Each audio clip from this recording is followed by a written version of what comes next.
In this episode, we're going to have a look at Oliur, who has 2 YouTube channels and makes at least $300,000 a year in terms of revenue from his online endeavors.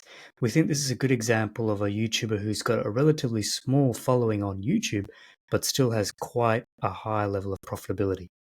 Yeah, and we're going to deep dive into his channel and discuss the things that we think he does well and essentially try and learn from him so that we can implement his strengths into our own content. Hi everyone, welcome back to the Nick and Sanjee podcast, where we share our tips and tricks on how to start and grow a YouTube channel as we ourselves go on that journey. How are you today, Nick?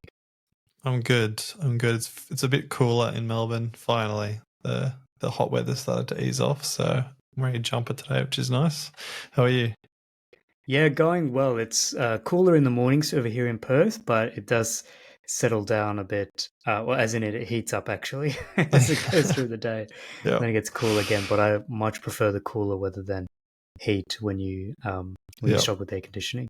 I agree. So we've got a great episode today on Oliur, who is someone who I think you initially introduced me to, Nick, a while ago, and yeah, we're going to run through some of the things we've learned about him. We think he's a great example of someone who, as a YouTuber, it's great to initially start and think about some of the big ones, but you don't have to get as big as a Mr. Beast to, make a profitable business or make a decent amount of revenue out of it.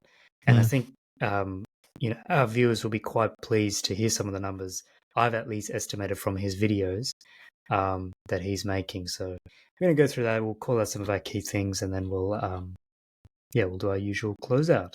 And we have a tip of the week, so please make sure you hang on to the end of that. So if you haven't heard about Oliur, I'll throw up a couple of screenshots of him. You may have seen him on your feed through various things, but he has 2 YouTube channels. One is Oliur Online. He's got 144,000 subscribers on that one. He's done about 105 videos. And he's got a second channel, Oliur Ultralinx, which has about 350,000 subscribers. And he's also done about 350 videos on that as well. Now, the Oliur Online channel is more focused on generating passive income, investing, high income making habits in this kind of more digital world. So that's probably the one that I relate to quite well.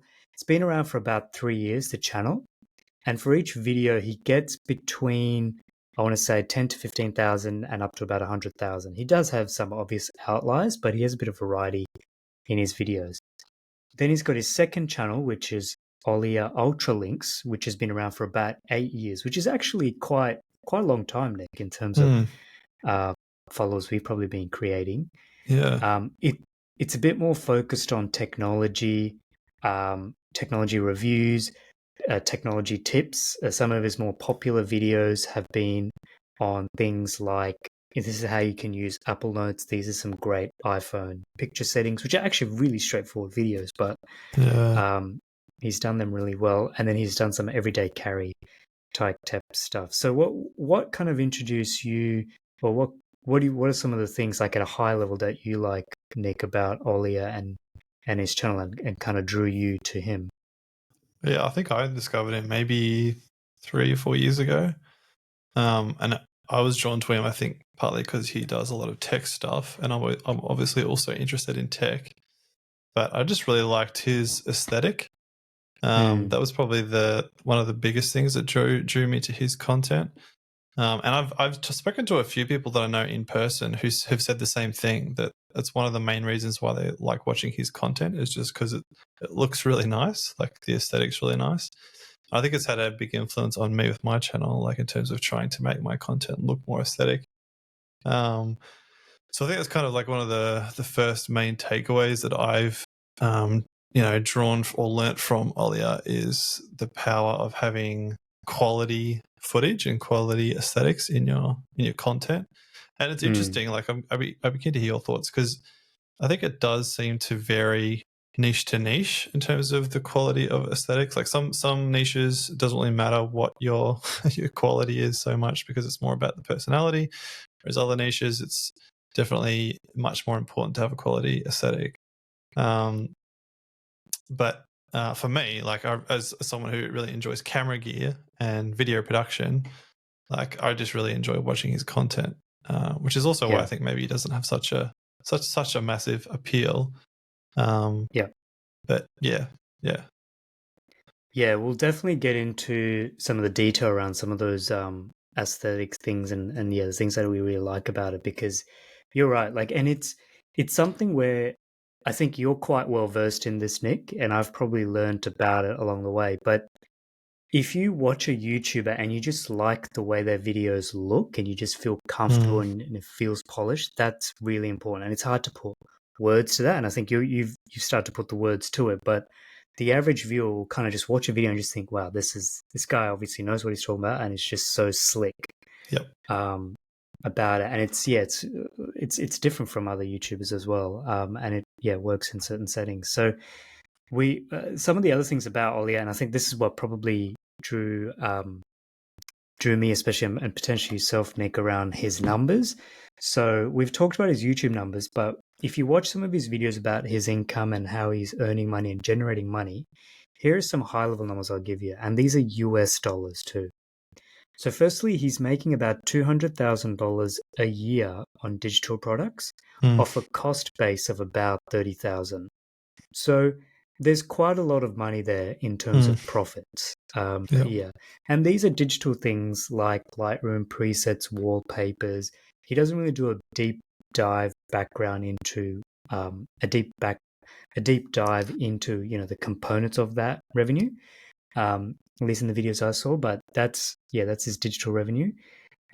He's making about 20,000 a year from YouTube AdSense, which and I'm not sure if he actually split that out between the two channels, but that's also not a decent amount. It's probably not as much as we would have thought for a channel in the hundreds and thousands.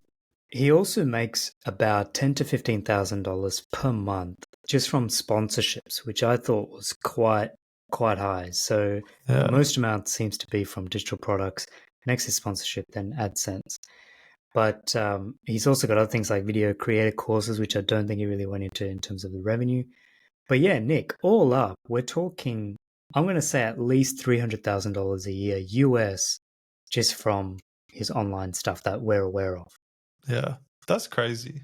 Honestly, I reckon like even that from sponsor deals, like I'm still trying to get sponsors to pay me money to promote their stuff. And that's the other interesting thing I found with him is I've compared my stats with his, because on Social Blade you can see average monthly views or whatever. His average monthly views, I think at least for Oliur Online, are maybe only a third to 50% higher than my average monthly views.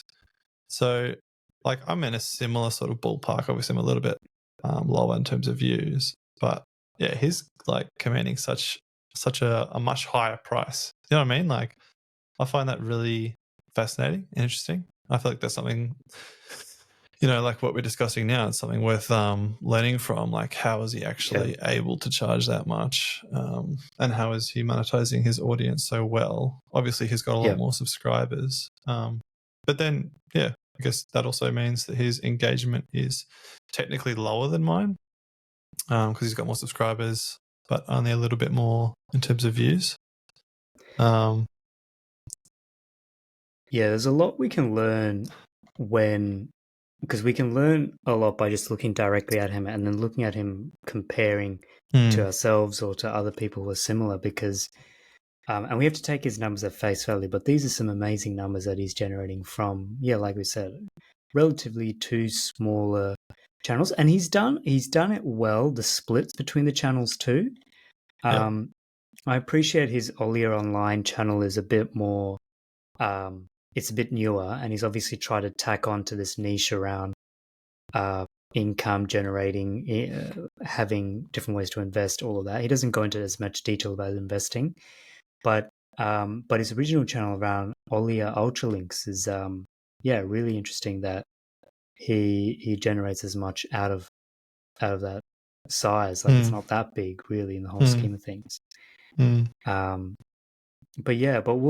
we'll go through some of our key things. So look, we'll list them out right now. The things that we're going to touch on in this video that we've noticed about Oliur are his thumbnails and his titles, consistent branding, his positioning, the quality of his aesthetics, and the fact that he leans into his strengths, which I think are going to be some good topics to go through.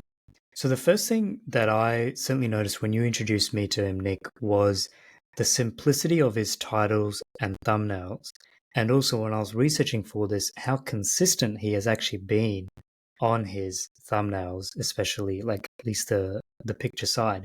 Because if you look at one of his thumbnails today and you compare it to a thumbnail from like his first video, they're actually Mm, really similar. It's usually a nice clean picture of a piece of technology or him mm, holding something and a minimal amount of text, if any text at all, on the yep, picture we're talking about. yep, And then when it comes to the title, it's usually just something really straightforward, like this is how you make these kind of income, or this dollar number of income, or here are 12 tips on how to use Apple Notes, or this is how you use Apple Notes better, or here are some iPhone camera tips. It's just really informative, useful. It's not clickbaity. It's not necessarily trying to do the whole link the two thumbnail and the title together, mm, which is something I think we've always thought about. It's just like really simple. Here's a mm, picture. Here's a title. And I think I was telling you once, like he accounts for a lot of my watch later videos right. because I just see one of his videos and I'm just in a rush. I'm like, I'm gonna watch that later because it's just so useful sounding. Yeah, I'm not sure if you've sort of seen something similar around his title and thumbnail when you've looked at it. Yeah, it's really interesting you say all that, like especially the fact that it's been consistent for a long time because I think a lot of YouTubers, myself included, have changed my thumbnail style a lot over the years. Like partly through experimentation, but also partly through trying to keep up to date with what's working on YouTube. Whereas it's almost like he's just ignored that and done his own thing. Do you know what I mean? Like even if you think about the quote unquote beastification of YouTube, with more clickbaity titles and thumbnails, he still hasn't gone down that route. Even though this is like we were discussing yesterday, I reckon he could get a lot more views with the quality of Mm, his content if he changed his titles and thumbnails to be more clickbaity, to be more relevant to the way the algorithm currently promotes stuff. But he hasn't, and I think I've thought that maybe that was due to the fact that he just hasn't been bothered, like he hasn't wanted to put the yeah, effort into researching. But maybe, like, I'm thinking about it now, maybe it's actually intentional. I don't know, like in the sense that I think again we touched on this yesterday. Maybe he is doing it to specifically target a certain mm, demographic of people who are interested in that type of aesthetic. He's not trying to reach the masses. Like yeah, he's not trying to get millions of views to kind of water down his audience in a way. He's really trying to target a specific type of people who are interested in quality aesthetics, high end yeah. products, all that type of thing. So I don't know. It's even making me think about my content. I'm like, am I trying to chase the masses with more clickbaity thumbnails when I should just be thinking about my target audience? Do you know what I mean? Like rather, yeah, Yeah. yeah. Yeah, I think there's definitely something there because he certainly and we've got like our main takeaways and we've also got some of the things that I think we surprise and we're just thinking, if he never would, but if Oliur were to ask us for our thoughts on his channel, we've got some things where we're like, oh, I'm just surprised that you do this. But Yeah. one thing I noted was I just don't think he works that hard to keep your retention.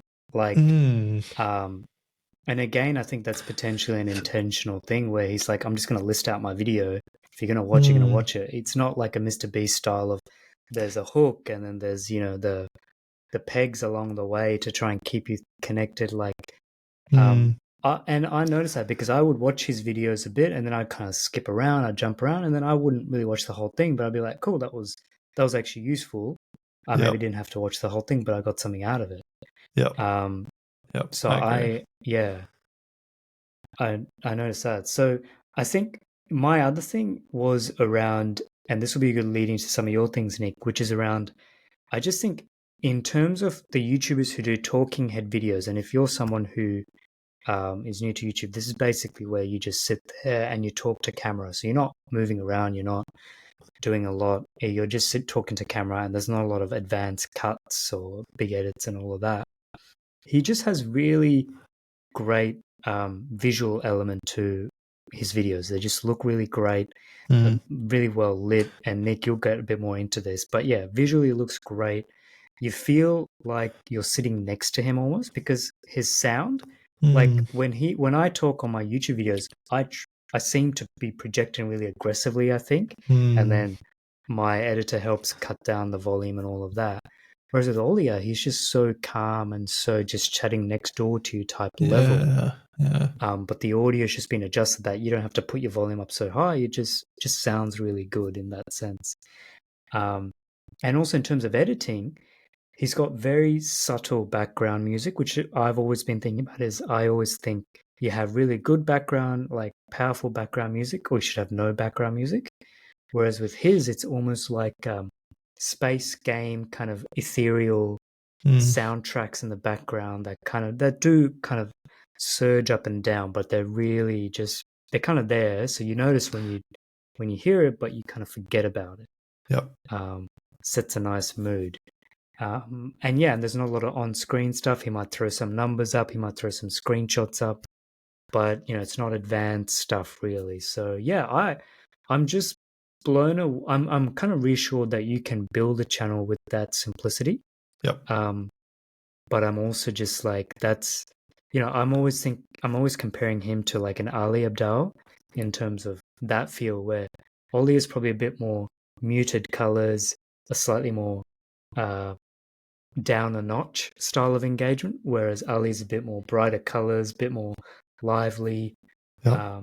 But that's also his brand. I think he wants to be that kind of person as well on it. So yeah, there's like so many interesting things that you said there that have really made me think. Because I've found the same thing with all these videos when I'm watching them, and I find myself sometimes watching his content. I'm like, oh, he could put some B-roll here. Like, why isn't he putting B-roll here? Like, he's just talking to camera, and it's kind of.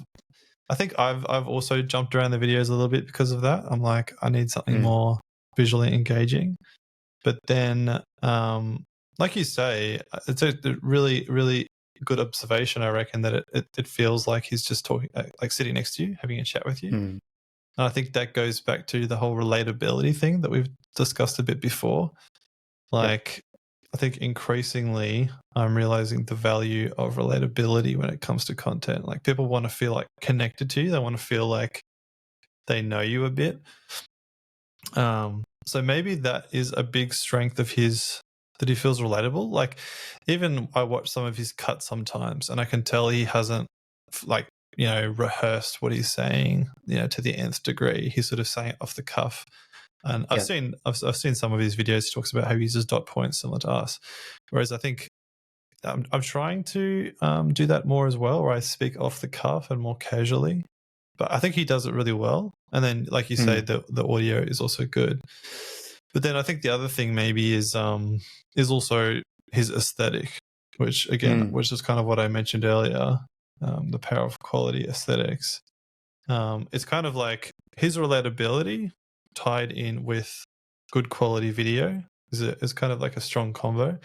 Because I kind of wonder if he had really bad quality videos, like, just shot like on a webcam with bad lighting and whatever, maybe he wouldn't get the same reach and pull as he would with the quality setup, with the same personality, if that makes sense. Yeah. So it's almost like there's value in both. And I think, again, for me, I've spent a lot of time, and I still spend a lot of time trying to increase the quality of my content. But I think I really need to make sure I'm making sure I'm being relatable, like I'm chatting to the audience. So that was kind of my main thoughts from what you said. But it's hard to make that balance, because I remember there was like a really like a bit of a parody video of a guy walking into his YouTube studio, like setting up everything, the lights, the mic, all of that. And then he sits down to make the recording, and the first thing he says is, you don't need a lot of equipment to be a good YouTuber, stage it.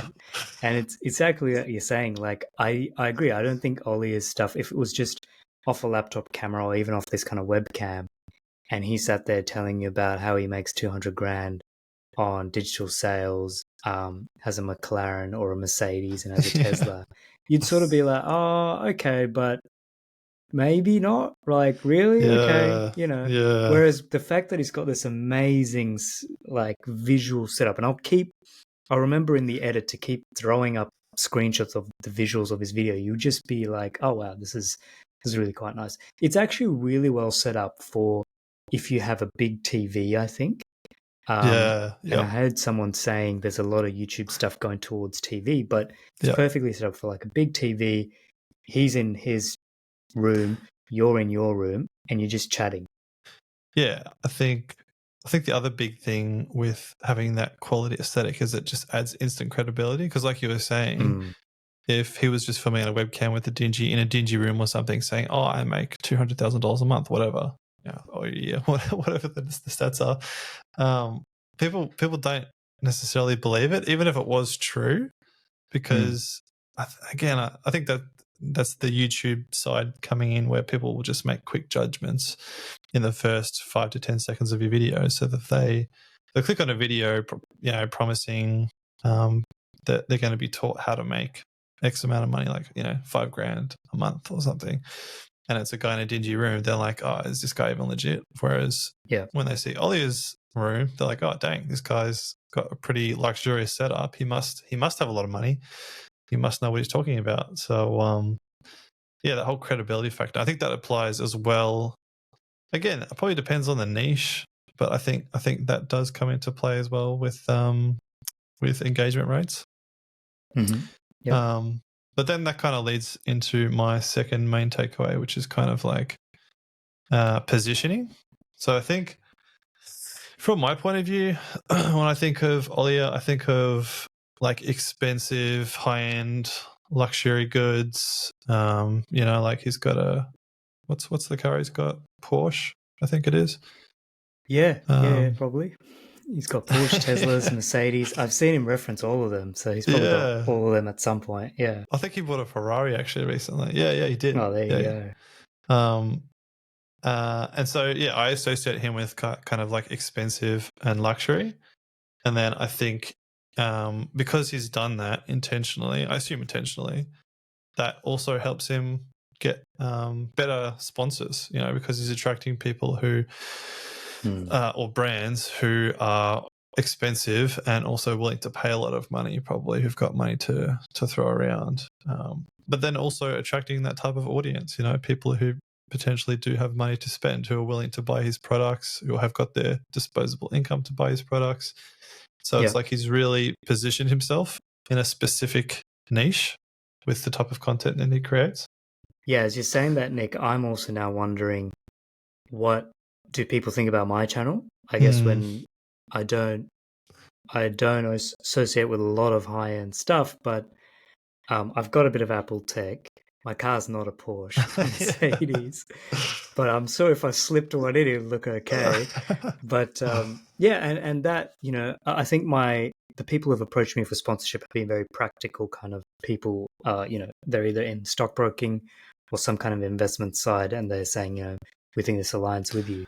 Whereas you're right, like if I had a slightly higher end element to myself, that could attract a slightly different type of sponsor who's like, we know, I guess it's the whole marketing side. Like it's not really the product that they're always selling. They're sometimes selling the lifestyle or the perception of the lifestyle. And I don't think I necessarily probably prompt those kind of things. It's like, well, this is a very practical guy who talks about investing.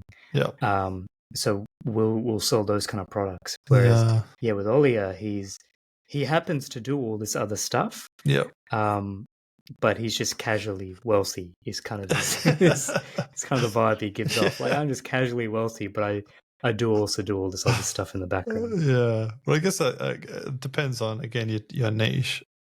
And I guess it still goes back to who you're trying to attract and how you're trying to position yourself. Because I mean, not everyone wants to be positioned as a luxury channel or whatever. Like even if I think about my own channel, I don't think I necessarily want to be associated with luxury goods. I think it's probably a prompt for me to spend some more time thinking about how I do want to be positioned. the types of people that I am trying to attract. Because I think it's not just the types of products he reviews, but also his aesthetic. I think he says aesthetic is kind of like a high-end aesthetic. Yeah. His thumbnails, again, very clean, well edited, all that type of stuff.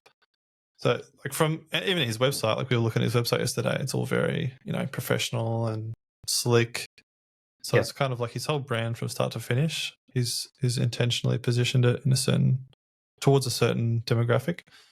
So I guess, the takeaway for me is just how can I figure out who my target demographic is and then position myself to best reach them.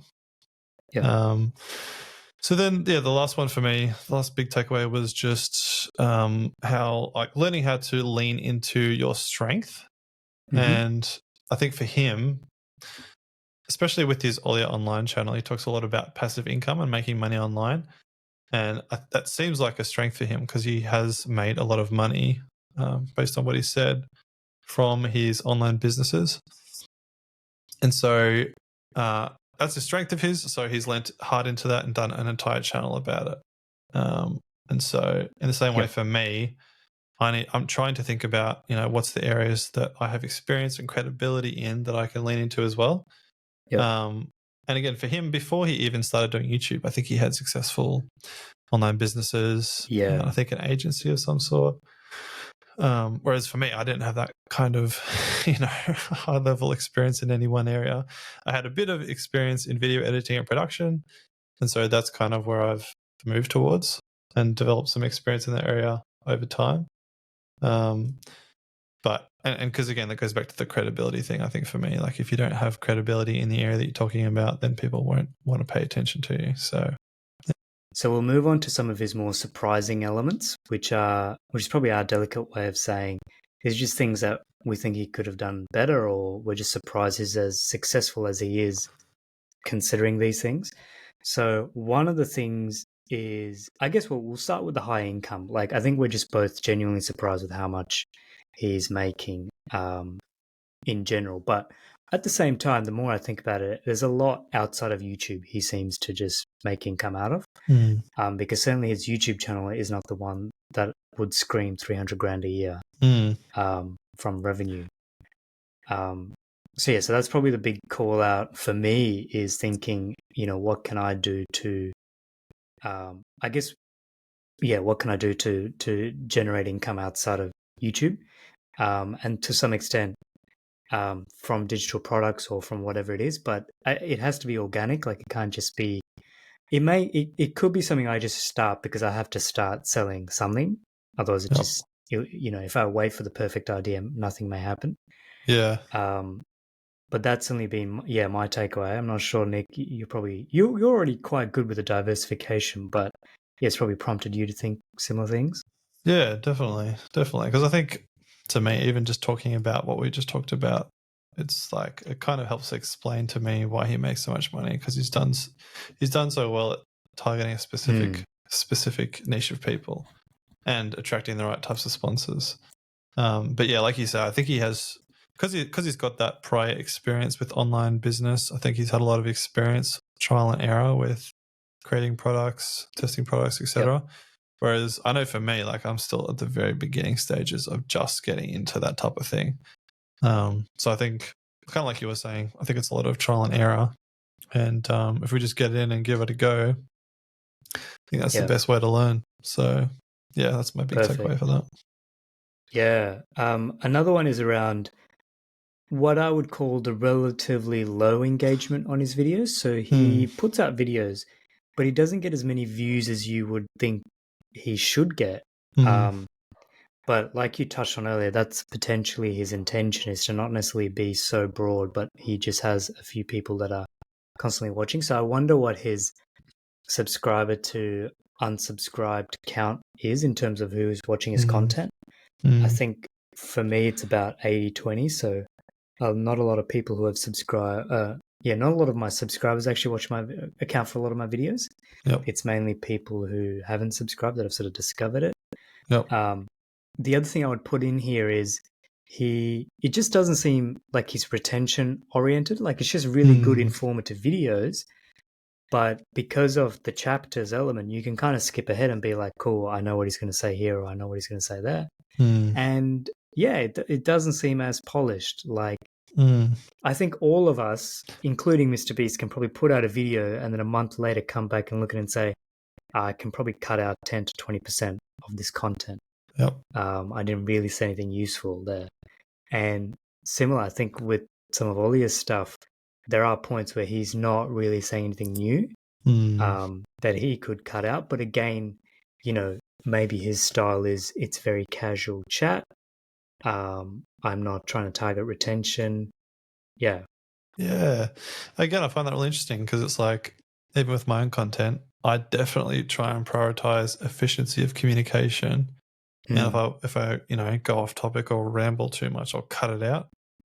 But then on the other hand, that's what potentially helps create that relatability. Do you know what I mean? Yeah. Like, what do you think? Yeah. Like, I guess there's got to be a balance, but I think there's a balance because I think if I take my own stuff, so if I'm talking about a particular ETF product, without recommending it, but if I'm talking about one, I would probably be slick on that. I'd try to be pretty aggressive with the cuts or just, with the information because I think someone just wants to know.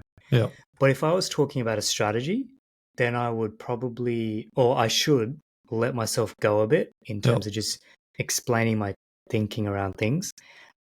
And that would probably be the balance between the two. It would be, if I'm talking about something specific that's external to me, then I know someone who's coming to watch that video probably just wants to learn about that. They don't want to hear too much waffle. They just want to know, what's this thing? How does it work? How can I use it? What are the pros and cons? That's it. But if someone wants to know about my strategy for investing or strategy for how I'm managing my superannuation or things like that, I can understand that's where someone might not mind having me just in the background or, listening to me go through it. Because that's the other thing is there are a lot of things I watch on YouTube that I'm not fully engaged with. It's just in the background. Right. So often, and it's usually news pieces. So it's a news piece or it's like a Formula One update or something like that where I'll just have it in the background. I'm not really engaged. And then something like Oliur's video, though, I do want to be sitting watching it. But yeah, that's probably my split is if I'm talking about something specific external, I will do slick fast, general strategy, general update, probably a bit looser.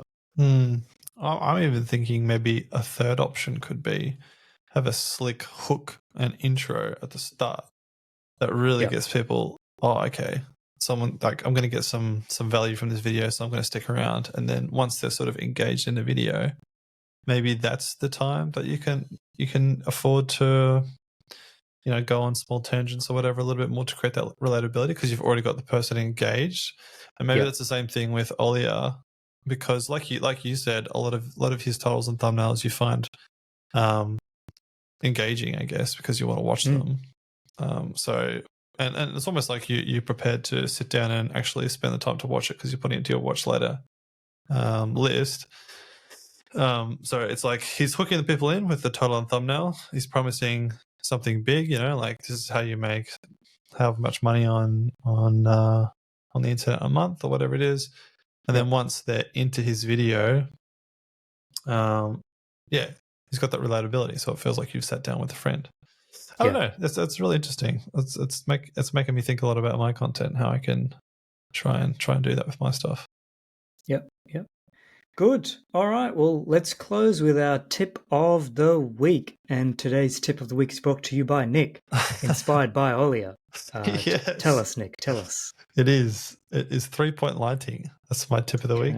I've done videos about it. So feel free to go and check out my channel, and I've got in-depth guides. But I reckon it's the best way to light YouTube videos for anybody. And you don't necessarily need expensive lighting to do it.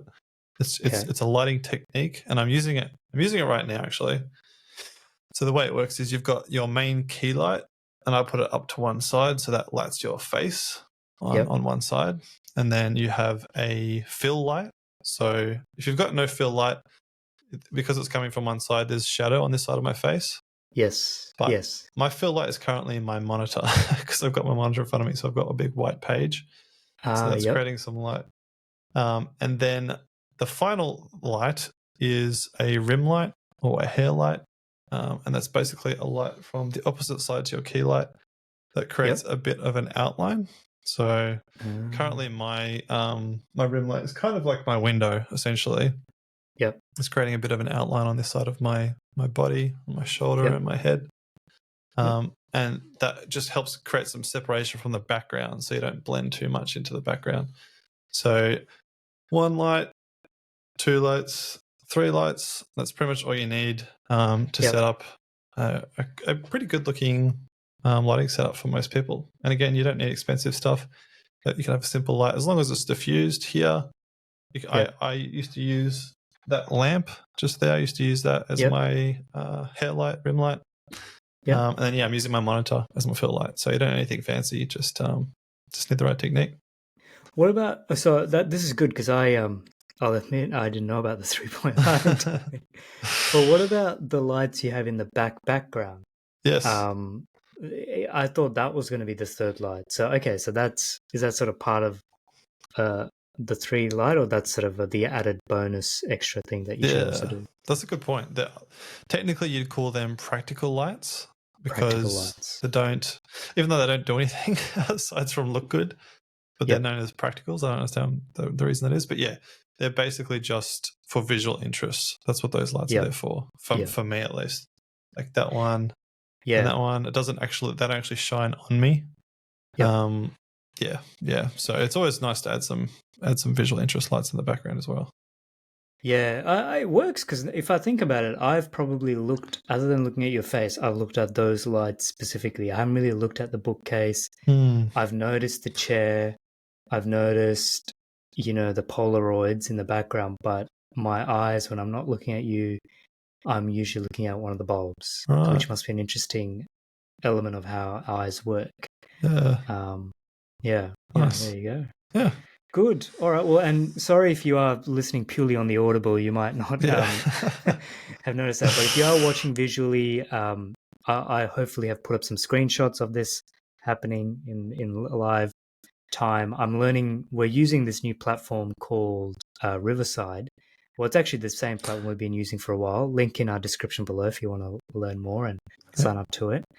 But it's got a fantastic editor that we've been learning to use, and they've introduced new features, and the latest feature is being able to add screenshots to a podcast that you've got going, which is really handy. So we'll be really using that in this episode because we think this is one where you can really get benefit out of seeing what we're actually talking about. But otherwise, check out Oliur, Oliur. Tell him we sent you, Sanjee and Nick from the Nick and Sanjee podcast. Leave a link to us. Please do check out some of our other episodes where we've shared some of our other tips and also a bit around our strategy and progress updates on our own channels. But also leave a comment below if you think this is a topic you like. You like these ideas of us doing deep dives on YouTubers that we admire and we also want to learn from. So with that being said, we'll see you in the next episode. Bye for now. Bye for now.